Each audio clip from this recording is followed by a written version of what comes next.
4%. That is the only statistic that matters here. It represents the thin green artery of the Nile, suffocating under the crushing weight of the Sahara. While the land remains frozen in geological stasis, the demographic pressure is exploding. In less than 70 years, the population has quadrupled, 110 million people. The density in the delta now rivals the most crowded metros on Earth, a ticking clock that grows louder with every new birth. Reliance is fatal. 60% of the nation's food comes from abroad, leaving millions vulnerable to global supply chain collapses. To escape this trap, engineers have launched the New Delta. This is not agriculture, it is a survival operation. The goal is to terraform 1 million hectares of barren sand, an area the size of the entire island of Cyprus, created from nothing. But the desert has a zero-tolerance policy for water. How can a man-made system force life into a landscape defined by death? To understand the madness of this plan, we need to look at the map. Egypt occupies a territory roughly the size of Texas and California combined, but 96% of this land is a dead zone, the Sahara. The entire nation acts as a hostage to its own geography. 110 million people are packed into the remaining 4% of habitable soil. The population density in the delta now rivals a subway car during rush hour. It is a logistical dead end, and the walls are closing in. 1 million new mouths to feed every single year. The ancient farmland cannot expand, and the desert refuses to yield. This physical trap has forced the country to overtake Indonesia as one of the world's largest wheat importers. Huge bulk carriers dock continuously to offload the nation's survival. But the shortage of land is only half the sentence. The true existential threat flows through the desert, yet originates far beyond the nation's control. 97% of Egypt's fresh water depends on the Nile. The river stretches 6,600 kilometers, a distance equal to the radius of the Earth. On a satellite map, the blue line weaves through borders before reaching the delta. The roar of the rushing current fills the audio track, but trace that line south. The source code of this system is written in the Ethiopian highlands, outside Egyptian territory.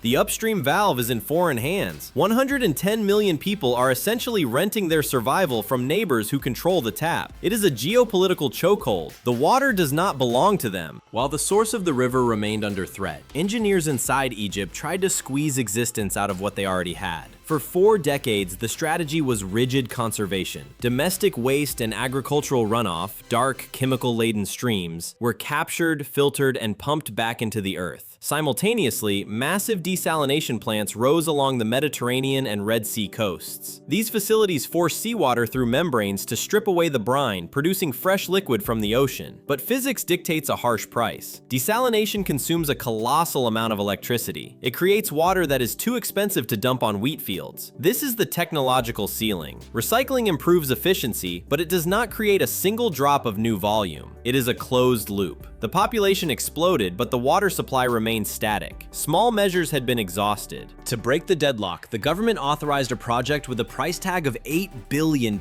Conservation strategies had hit a wall, so the engineers chose a frontal assault. 12,000 workers and hundreds of heavy machines initiated a 24-hour battle against the western desert. The environment here fights back. At 45 degrees Celsius, the air ripples with heat, and the sand creates a surface as unstable as water. A bulldozer track slips in the grit. A steel bucket slams into the dune. To stabilize this shifting foundation, crews cut down high ridges and fill the voids. They excavate 70,000 tons of soil every day. That is the equivalent of moving 7 Eiffel Towers every 24 hours. The result is a canal bed 45 meters wide, carved with surgical exactness. In a landscape defined by chaos, the tolerance for error is nearly zero. To let gravity drive the flow, the slope gradient allows a deviation of only 2 centimeters every 30 meters. Laser levels guide the blades through the dust. The construction army marches forward, leaving a stabilized concrete scar across the endless sand. But shifting mountains of sand is only the visible part of the equation. The economic weight is crushing. The price tag for this hydraulic intervention hits $10 billion. That is not just an infrastructure budget. It is a national all-in bet placed on 200,000 hectares of barren dunes. Most observers assume this massive artery taps directly into the Nile River. They are wrong. The Nile has nothing left to give. This system relies on a radical re-engineering of the country's circulatory system. Engineers intercept agricultural drainage water, liquid that is already used, brackish, and laden with runoff. Instead of letting this waste flow into the Mediterranean, massive treatment facilities capture it, scrub it, and force it back into the desert. This is not a new water source. It is 50-year-old water recycled for one final mission. Extracting this water is only half the battle. Trapping it here in a landscape physically designed to drink it dry is the real war. In an unlined trench, this precious fluid would vanish into the subsoil within hours. The enemy is not just gravity, it is thermal shock. The desert floor fluctuates violently, swinging from 10 degrees Celsius in the dead of night to a scorching 50 degrees at noon. This thermal expansion would shatter standard infrastructure in weeks. Engineers lay the first line of defense, a 5-centimeter cushion of fine, compacted sand. It acts as a tectonic shock absorber. Above this, on unstable ground, crews roll out sheets of high-density polyethylene, anchoring the membrane with steel pins. Then comes the armor. Concrete slabs 10 to 12 centimeters thick are poured in standard sections, but a solid shell would snap under the sun. To prevent this, workers pour boiling black bitumen into the expansion joints. The smell of hot tar dominates the site as the liquid seals the gaps, allowing the massive structure to breathe without breaking. This process repeats for 124 kilometers. That is enough watertight lining to pave a highway connecting two major cities. From the satellite view, the dust and the heat vanish. All that remains is a perfect silver ribbon cutting through the golden emptiness. Static armor is passive. To conquer the desert, the silver ribbon must evolve into a complex hydraulic machine. The challenge is consistency. Water flow fluctuates, but the downstream network demands stability. The solution lies in intermediate regulating reservoirs spaced along the route. Think of them as massive hydraulic batteries. Like a capacitor in an electric circuit, they absorb the surge and release a steady current. The scale of this transfer is industrial. The system manages 25 cubic meters of water every single second. That is 2 million cubic meters per day, enough to fill 800 Olympic swimming pools between sunrise and sunset. The reservoir beds are fortified with compacted soil and waterproof membranes, then sealed under load-bearing concrete. They must withstand immense pressure without cracking. At the control points, monolithic dams rise from the channel floor. This is where the flow meets the hardware. Inside the discharge bays, cranes lower steel pipes with diameters of 2 to 3 meters.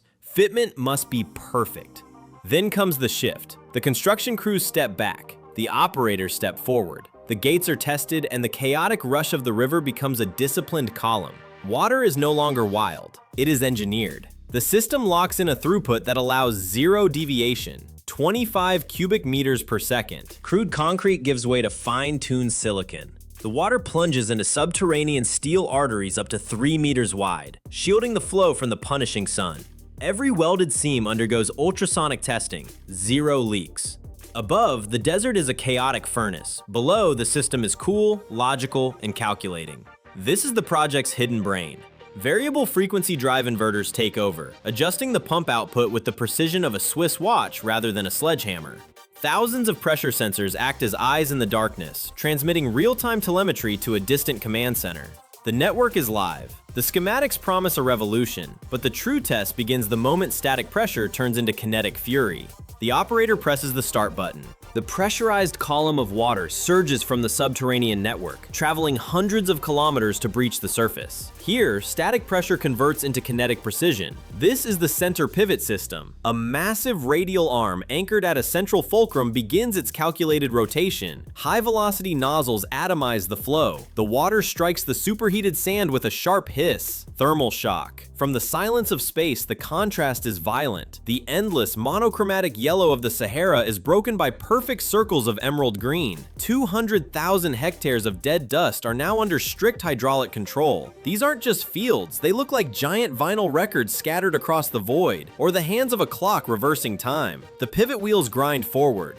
The mechanical rotation delivers the water, but the ground beneath offers nothing in return. This is not soil. It is a sterile substrate, zero organic matter. To the engineer, this is not a farm, but a biochemical factory built on dead silica. To jumpstart the cycle, livestock complexes are integrated directly into the grid, each housing 6,000 head of cattle. This is a closed-loop engine. Waste becomes fuel for the sand. Wheat serves as the ultimate calibration test for this artificial biosphere. Every ounce of yield is the result of precise precise chemical injection rather than natural growth. Sensors monitor the electrical conductivity of the earth to prevent the sand from turning into a salt trap. When the equation balances, the desert outputs 5 to 7 tons of wheat per hectare, matching the fertility of the Nile Delta. Scale this up, and 50,000 hectares of reclaimed dust could inject over 300,000 tons of grain into the national supply. But a single harvest is just a chemical trick.